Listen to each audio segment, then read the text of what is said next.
के गरेको Firoz? Working hard? What is that? Money किन चाहिन्छ? Huh?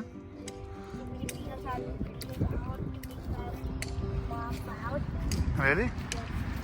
How about the dad?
मल भइसक्यो त्यो अब?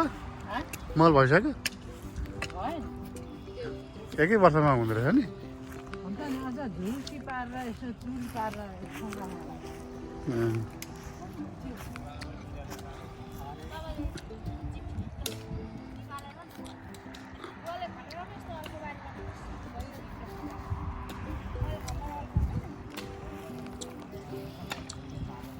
के गर्छ फिरोज?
अर्को नि बारी छ त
What? Dad, no making a video here. Why? Because we making hard work. अनि हार्डवर्क गरेर भिडियो बनाउनुपर्छ त अनि No. It's for the memory. Huh? It's for the memory. You don't want it? It's okay.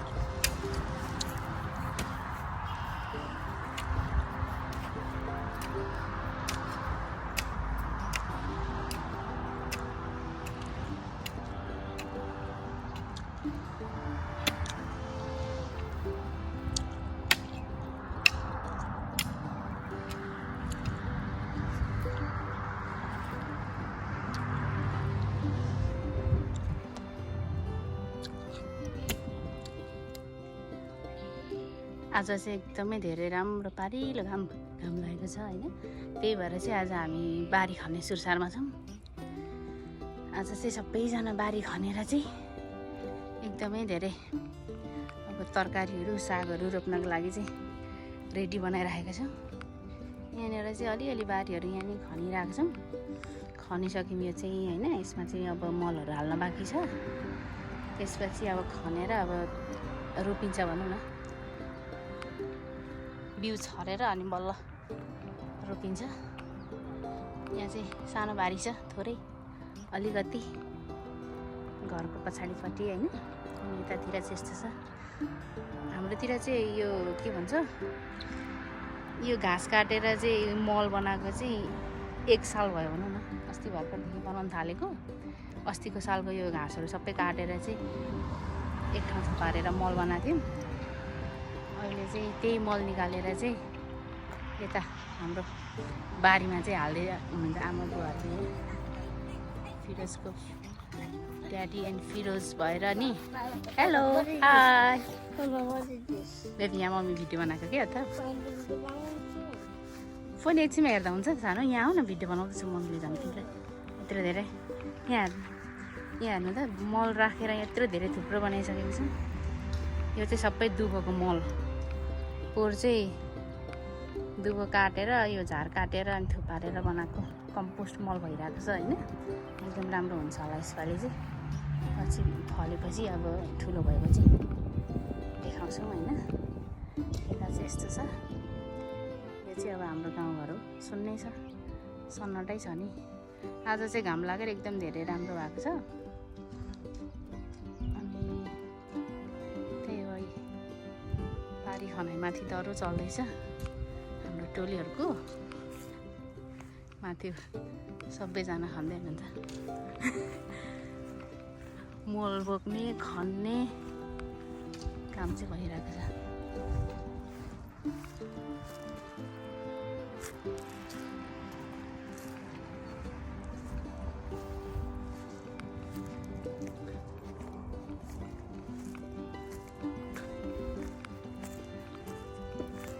मल त बोकिसक्दै आँट्नु भएको छ त। दुई भारी रहेछ। यहाँको चाहिँ मल चाहिँ यति धेरै थुप्रो रास थियो। अहिले चाहिँ सबै बोकेर उता बारीमा हालेर सकाइसक्नु भएको छ। सकाइ नै सक्नु भएको छ। घाँस काटेर बनाएको अर्ग्यानिक मल हो। यति घाँस किन गर्नु परेन। त्यही त। अनि पैसा खेर गएन। यसपालि त नि झार पनि काट्यो। मल पनि भयो। पोहोर त कतै धेरै मल किने थिएँ। यसपालि त किन्नै नपर्ने भयो नि त। यत्रो राम्रो मल पनि अलिक हो नि। एउटाले चाहिँ बल ल्यायो खेल्नुलाई।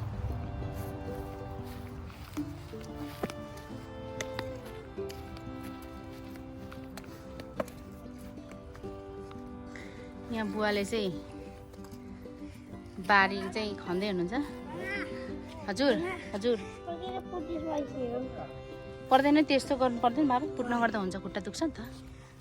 खुट्टा दुख्छ नि त सानो।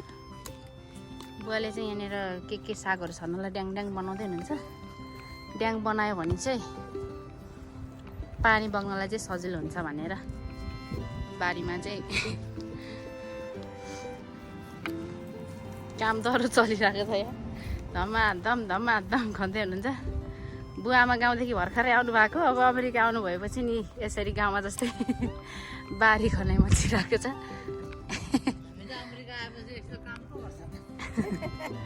यता बोल्दै हुन्छ यता मल त गाउँको भन्दा बेसी भन्दा मल त कालै झ्याप्पै भयो नि बारीभरि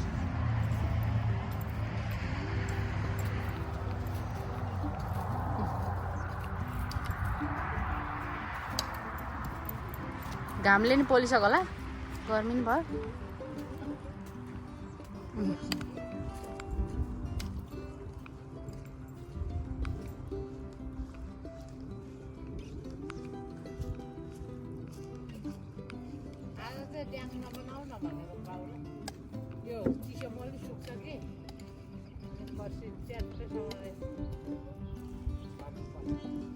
ड्याङले नै बेसी चाहिँ उयो के अरे ठाउँ गर्ने रहेछ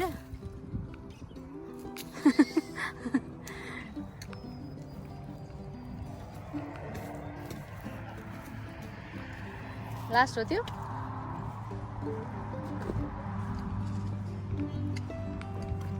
तिनवटा बादला पुग्दैन ए नि तिनवटा बादला पुग्नु बल्ल आफ्नै घरको घाल काटेर भइहाल्छ नि त्यही त अब त बाहिरबाट किनिरहनु परेन भनेर सब्जी फलेको त फाइदै भयो नि त होइन नभए त मल किनेर हाल्दा सब्जीको बिक्री त्यस्तै हो उस्तै हुन्थ्यो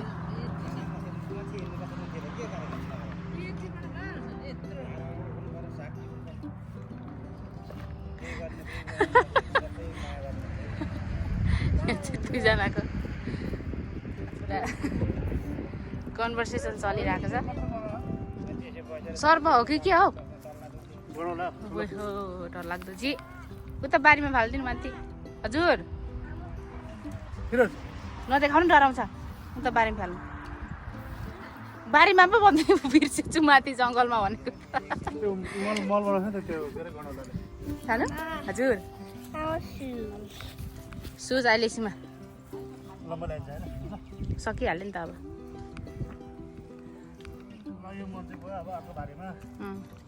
अर्को बारीमा यो मल चाहिँ अब सक्यो सबै बारीभरि मल हालेर सक्यो समर लागेपछि तरकारी रोप्नुलाई रेडी भइहालिन्छ सबैजना जोस जाँगर चलाएर चाहिँ तरकारी चाहिँ मजाले फलाएर चाहिँ बर्खाभरिलाई चाहिँ किन्नु पर्दैन पुग्छ आफूलाई खानलाई चाहिँ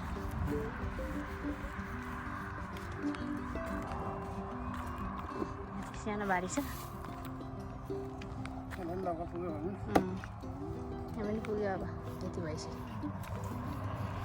पार्टीहरूमा चाहिँ खुर्सानी पछि रोप्ने अब यता रुखको फुल पनि फुल्नै आँटिसक्यो बिस्तारै बिस्तारै कोपिला लाग्दै रहेछ बिस्तारै फुल्छ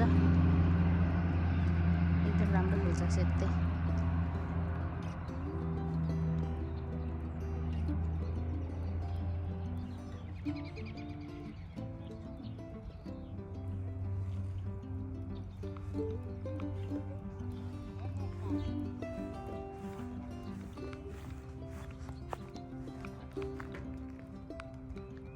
फिरोज कहाँ गयो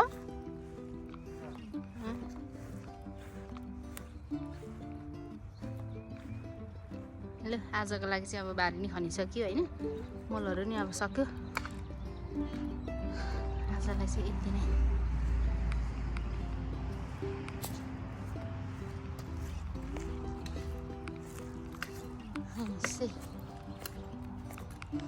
गल्यो है गल्यो है कति भयो मलाई मल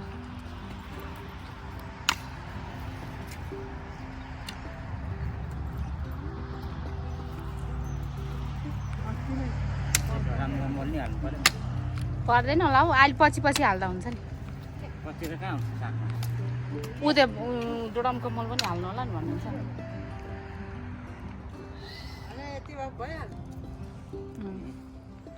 अहिलेलाई चाहिँ अब होला भयो एकै दिन धेर काम गर्नु हुँदैन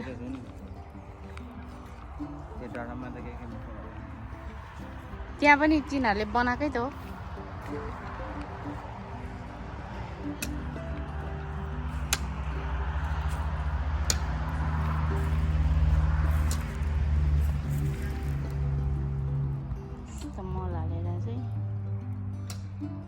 मासु रेडी भइसक्यो।